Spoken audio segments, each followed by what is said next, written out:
तो ये है सीबीएसई एनसीईआरटी मैथमेटिक्स का चैप्टर नंबर 11 जो कि कंस्ट्रक्शंस है। 11.1 एक्सरसाइज है। आपको पेज नंबर 219 में एक सम दिया गया लाइन सेगमेंट को डिवाइड करने के लिए। तो जैसे कि आप देख सकते हैं क्वेश्चन में लिखा गया है draw a line segment of length 7.6 centimetres and divide it in the ratio 5:8। Measure the two parts. तो सबसे पहले हम लोग को लाइन सेगमेंट को ड्रॉ करके उसको डिवाइड करके 5:8 के रेशियो में उसको डिवाइड करने के बाद वो जो 5:8 का रेशियो आएगा वो उसका मेजरमेंट कितना रहेगा वो फाइंड आउट करना है।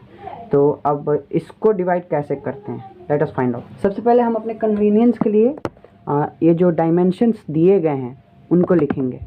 डायमेंशंस में आप देख सकते हैं लेंथ जो है लाइन सेगमेंट का लेंथ, लाइन सेगमेंट का लेंथ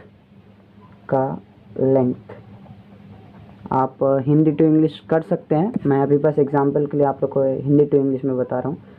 वो दिया गया हम लोग को 7.6 सेंटीमीटर्स रेशियो। अब हम लोग को रेशियो दिया गया है कितना, 5:8। सो हम लोग रेशियो को m:n भी तो मान सकते हैं। सो मान लेते हैं हम अपने 5 को m और 8 को n।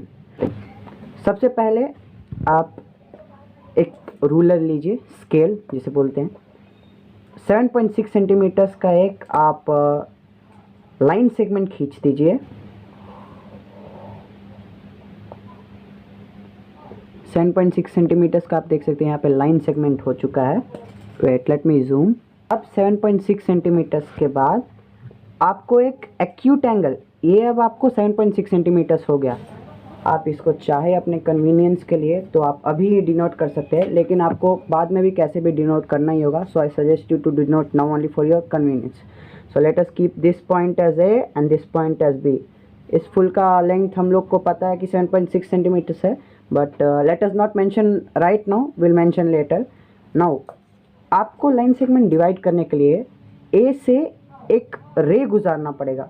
वो रे आपको उसको एक्यूट एंगल में ही आपको वो रे डालना होगा with respective to the B as one more arm of the angle.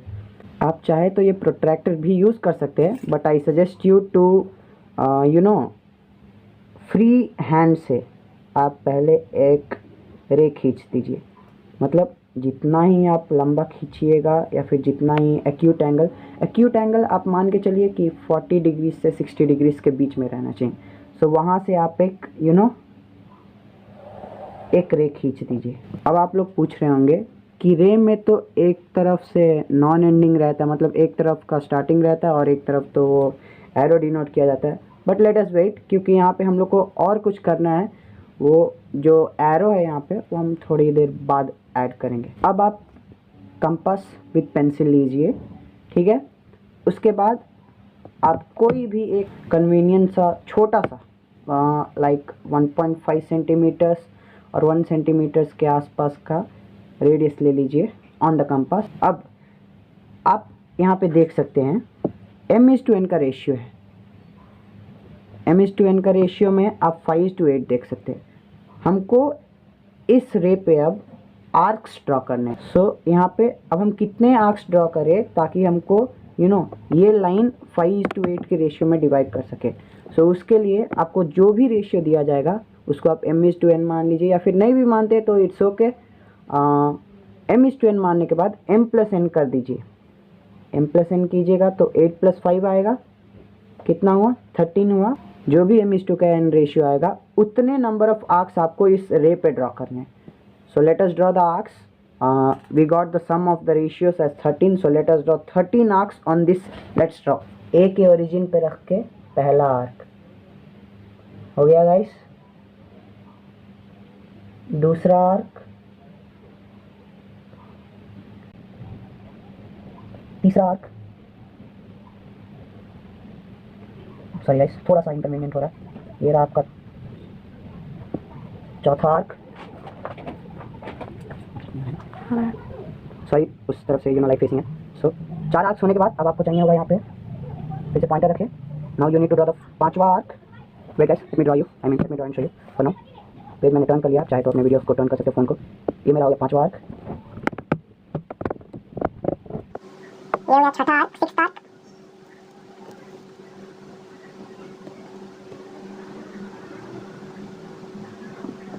ये सेवंथ आर्क, ये एट्थ आर्क, ये नाइन्थ आर्क, ये टेंथ आर्क, ये 11th आर्क। अभी हमको 2 और आर्क्स ड्रॉ करने हैं। सो इस लाइन को सबसे पहले हम एक्सटेंड कर देते हैं। सो फिर से मैं इसको एक्सटेंड कर देता हूँ। कितने आर्क्स हुए गाइस? 3 3 6 3 9 2 11, 11 आर्क्स हुए। 2 और आर्क्स, ये 12 हो गया। और ये कितना हो गया? और last arc that is 13th arc. So ये थोड़ा सा बाहर चलेगा। अब आपको क्या करना है? You need to denote these arcs like A1, A2, M1, M2, whatever you want with the proper convenience. So we'll name these as first arc as A1, next A2. Similarly you need to go till A13 as we have drawn how many? 13 arcs. So A7, A8, A9, A10, A11, A12, A13. Okay, now this A13, the point where it has intersected the arc with the ray, join the B and their A13. You'll get a type of similarly like isosceles triangle type. So you have got this. Okay, now next, but remember guys, these arcs should be drawn with equal radius. and आपको यहाँ पे अगर आप देखते हो एक pointer रख के फर्स्ट आर्क ड्रॉ किए। सो पॉइंटर नेक्स्ट आर्क के लिए पॉइंटर फर्स्ट आर्क पे रहेगा। उसके बाद राइट, उसके बाद फिर A2 ड्रॉ करेंगे, फिर A2 पे रख के A3 ड्रॉ करेंगे, A3 पे रख के A4 ड्रॉ करेंगे, but with the same convenient radius.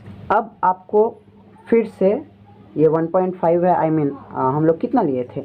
For example yes, हम लोग इसे लिए थे at approximate like 1.3 and all. So थोड़ा सा चेंज कर दीजिए, थोड़ा सा। ओके, A13 पे रख के आपको एक आर्क ऊपर की तरफ ड्रॉ करना है। ओके, हो गया। अब आप देखिए यहाँ पे 5 + 8 = 13।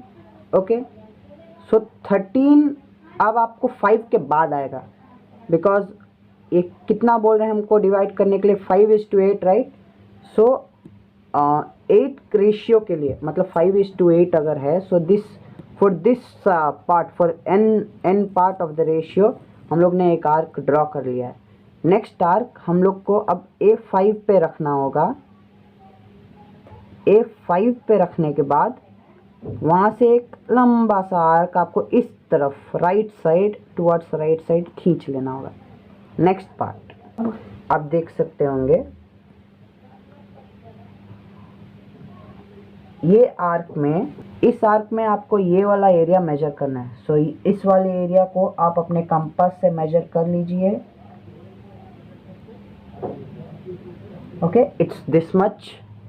नेक्स्ट आपको क्या करना है? यहाँ पे आप A5 पे पॉइंटर रख के आपने जो आर्क बनाया है, उस आर्क के इस इनिशियल पॉइंट पे जहाँ पे ये इंटरसेक्ट कर रहा है टू द AX, सपोज हम मान लेते हैं इस रे को AX पे आप जो आर्क बनाए हैं by keeping the pointer on A5, उस इंटरसेक्शन पे अपना पॉइंटर रख के आपको एक और आर्क इधर on the same arc draw कर देना है। अब ये इंटरसेक्शन और A5 को आपको ऐसे मिला के एक लाइन खींच देना है। अगर आप देख रहे होंगे तो आपको पता चलेगा कि ये दोनों लाइंस सिमिलरली लाइक पैरेलल दिख रहे हैं, मतलब ये पैरेलल है। अब आपको ये 5:8 के रेशियो में डिवाइड हो चुका है, 5:8 के रेशियो में डिवाइड हो चुका है, but they said you to also measure भी करने के लिए बोला गया है। सो अब मेजर करते हैं इनको। सबसे पहले let us name this point as something as P। Next let's measure AP। AP is at approximate 3.3, okay, and PB is at approximate 4.3. सो अगर आप ऐड करते हैं इनको, फॉर एग्जांपल 3.3 एंड 4.3, सो आपको दिखेगा ये गिव्स अ सम ऑफ 7.6. सो ये आपका प्रोसीजर हो गया एक लाइन सेगमेंट डिवाइड करने के लिए in something given ratio. Recap कर देता हूँ कैसे फिर से ड्रॉ करना है. आपको जो भी लेंथ दिया होगा उसका पहले आप एक लाइन सेगमेंट लेंगे, फर्स्ट लाइन सेगमेंट ड्रॉ करेंगे. उसके बाद आप एक एक्यूट एंगल लेके लाइक बिटवीन 40 to 60 डिग्रीज एक रे खींच लेंगे ए एक्स के तौर पे, एंड 13 आर्क्स वहाँ पे आप ड्रॉ करेंगे. आर्क्स भी आपके सेम रेडियस के रहने चाहिए. पहला आर्क आपको ए पे रख के ड्रॉ करना है. दूसरा आर्क आपको जो आप पहला आर्क ड्रॉ करेंगे उस पर पॉइंटर रख के करना है. ऐसे करते करते आपको A13 तक जाना है. उसके बाद A13 जहाँ पे इस रे को इंटरसेक्ट करेगा उस पॉइंट को और B को आपको ज्वाइन कर देना है. So you will be getting something like BA13 और BX. A13 को आप X भी मान सकते हैं, मतलब कि इस रे को मैंने AX लिया था. ओके, उसके बाद आपको ये हो गया, ये भी हो गया, आर्क्स भी हो गया, लाइन सेगमेंट भी हो गया. उसके बाद आपको फिर से कंपास लेना है. एक कन्वीनियंट सा रेडियस आप जो भी लेना चाहें, लेकिन याद रखिए कि इतना रेडियस मत लीजिएगा, नहीं तो कहीं ना कहीं थोड़ा सा सिमिलर प्रॉब्लम हो सकता है. ये अगर आपने 1.5 लिया है तो इसको आप 1 ले लीजिए या फिर 2 ले लीजिए, आपका मर्जी. वहाँ से अब आप एक कन्वीनियंट रेडियस ले लीजिए. उसके बाद आप एक पॉइंटर A13 पे रखिए. उसके बाद आप एक आर्क ड्रॉ कर दीजिए जो कि पूरे ट्रायंगल को कट करना चाहिए विथ समथिंग रेडियस. ओके, उसके बाद as we know 5 + 8 we have got the sum of the ratio as 13. So कहीं ना कहीं हमें ये पता चलता है कि A5 से पहला पार्ट होगा एंड उसके बाद से बाकी का 8 पार्ट्स होगा. So as you will count, you will get to know that here 1 2 3 4 5 6 7 8 parts इधर हो गए. सो 8 पार्ट्स ऊपर जाके आपको फिर से A5 पे रखना है.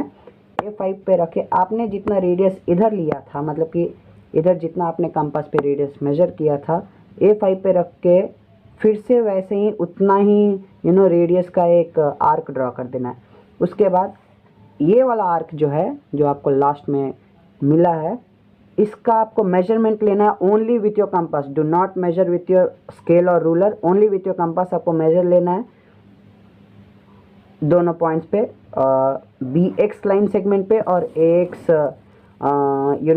रे के बीच में जितना ये डिस्टेंस होगा विद द कंपास, उतना डिस्टेंस लेके अब आपने जो ये आर्क बनाया हुआ है, उस पे पॉइंटर रखें.